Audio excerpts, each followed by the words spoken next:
I had a presentation for my English class due the next day. The subject was what was happening in the world the month I was born.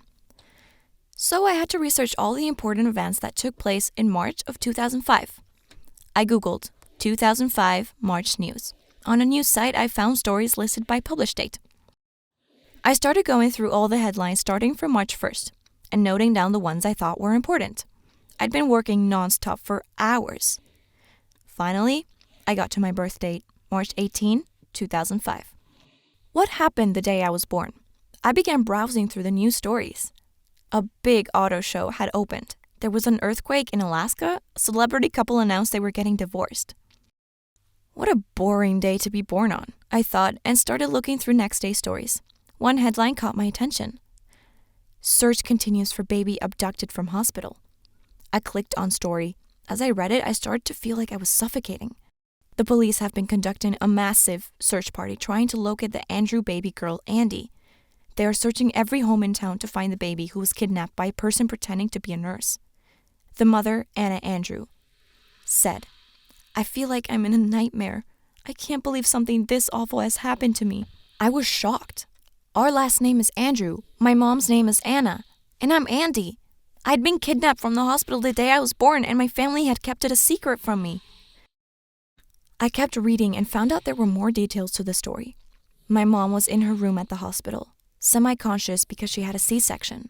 A nurse came in. I need to take the baby so the doctor can give her a physical examination. I'll bring her back in 30 minutes, she said. After a while, another nurse walked into the room. "Where's your baby?" she asked when my mom said, "The doctor wanted her for a physical." They knew I was kidnapped because physical exams for newborns did not exist. The security camera footage showed how the fake nurse had kidnapped me. First, she changed her clothes in the restroom. Then she left the hospital with me pretending that I was her baby. So, I was kidnapped, but since I am with my family now, they must have found me. I Googled Andy Andrew kidnapped baby and began reading the stories from the following days. At the time, there was a new chief of police in our town. He made a promise to my mom. "I'm giving you my word, I will find your daughter," he said. He put together a huge search party. They left no stone unturned, but still couldn't find me. 6 months passed. An abandoned stroller was found in a shopping mall 30 miles away. There was a 6-month-old baby girl inside. The police chief brought the baby to my family so that they could identify me. My mom was so happy at first, but then she became disappointed. "I only got to spend a few hours with my baby, so I can't be sure, but something tells me it's not her," she said and started sobbing. My dad also said, "This baby looks nothing like me or my wife. She can't be our daughter." The police chief said, "There are no other missing babies. Let's get a DNA test. That's the only way we can be sure." They took saliva samples from my parents and the baby and sent them to a lab. When the results of the DNA test came back, everything became clear. I was definitely my parents' baby. The police chief held a press conference. He said to my mom, "I told you I would find your baby, and I kept my promise." I had learned something incredible about myself, but I had no clue that this was only the beginning. There was another secret, which was even bigger than this one. I only discovered it a few months later, and it changed my life forever. When I read about the kidnapping, my parents weren't home from work yet. I was dying to talk to them about the whole thing. Why did they hide it from me? Maybe they were ashamed because at first they thought I wasn't their baby. On the other hand, they're not wrong. I look nothing like them. My sister Ellie looks exactly like my mom. They both have big eyes and tiny noses. In other ways, she is just like my dad. She laughs silently like him, and they both turn completely red when they're angry. I, on the other hand, look like I'm adopted.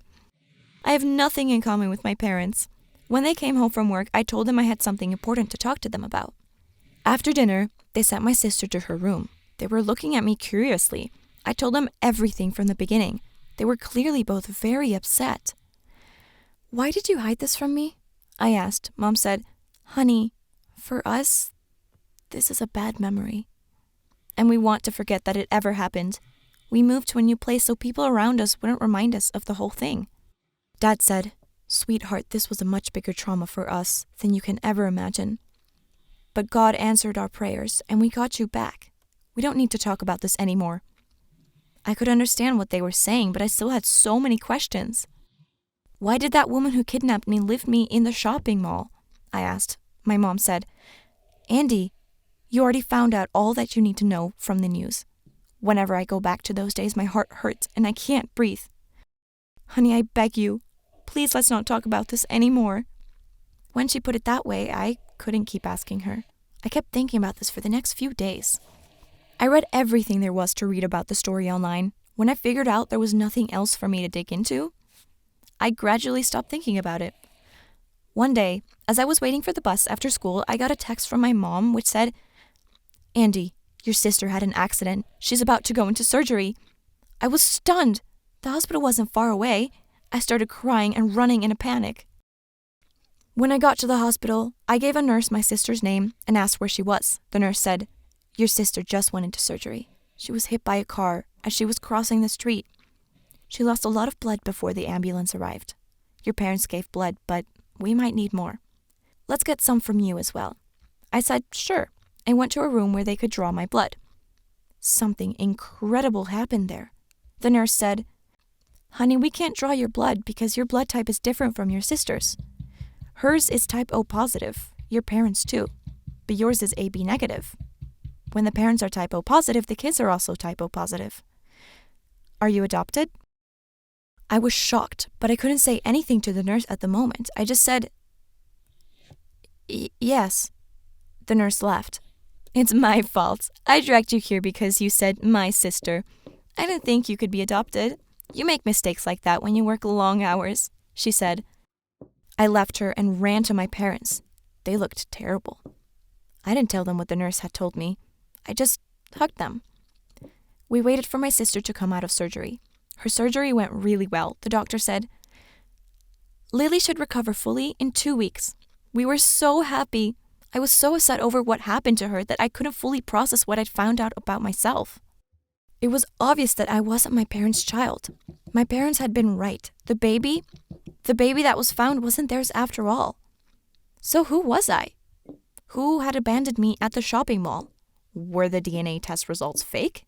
And where was my parents' real daughter? This hurt the most. My parents had lost their own child and raised another one thinking that she was theirs. I thought about this for days. Finally, I made a decision. It was my parents' right to know the truth. If I didn't tell them I wasn't their real child, I'd be lying.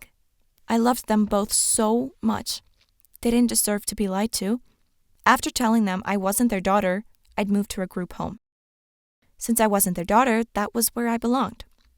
The following day, I woke up early. I opened my closet. It was packed with clothes, but none of them were mine. These belonged to my parents' abducted child. I had stolen her life. I took only 2 t-shirts and 2 pairs of jeans and packed them into a suitcase. My mom opened the door and peeked in. Good morning, love.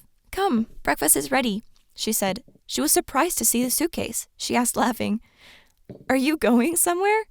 I couldn't keep everything inside any longer. Tears started coming down my face. I sobbed for a while. My dad heard me cry too. He came into my room. I want to talk to you about something important, I said. I told him about what happened at the hospital and everything else that was on my mind. I'm not your real daughter. A group home is where I belong. I love you so much, but I have to leave this house, I said, grabbing my suitcase. I was ready to leave now. My parents looked at each other. Then they came closer to me and gave me a big hug. My dad said, You're not going anywhere. You are our daughter. We have known all of this for years. I was surprised. You knew? How did you find out? Was that DNA report fake? I asked. My mom nodded. Yes, it was fake. The police chief faked it. But I'm not mad at him for it. Yes, we lost our daughter, but thanks to that report, we got another one, she said and began telling the rest of the story. After the kidnapping, the police chief brought you to us. Just like you read in the news, your dad and I both thought the baby they found, meaning you, wasn't ours. The DNA test convinced us that you were. But as time passed, we figured out we had been right. You didn't look or act like us. We didn't have any common traits. We had to know the truth. Your dad went to talk to the police chief. He had retired after being diagnosed with cancer. The doctors were saying he didn't have a lot of time left. Perhaps that's why he came clean. He told us, I had just become the chief. I wanted to prove that I was the right man for the job. I promised I'd find your baby in front of the press. But I couldn't keep my promise. That's why I made it look like the baby found in the shopping mall was yours. I pressured the lab into preparing a fake DNA report. I'm so sorry. Please forgive me. We were relieved to learn the truth. Obviously, we didn't start loving you any less. Because it wasn't your fault. You were a victim just like us. You are our precious daughter. This house is your house. We are your family. The DNA report might be fake, but our love for you is real. We all hugged. I realized I was very lucky. I loved my parents even more than before. My mom wasn't my biological mom. I hadn't grown inside her belly, but she loved me as if I had. I still want to bear in mind all time that I loved them forever after.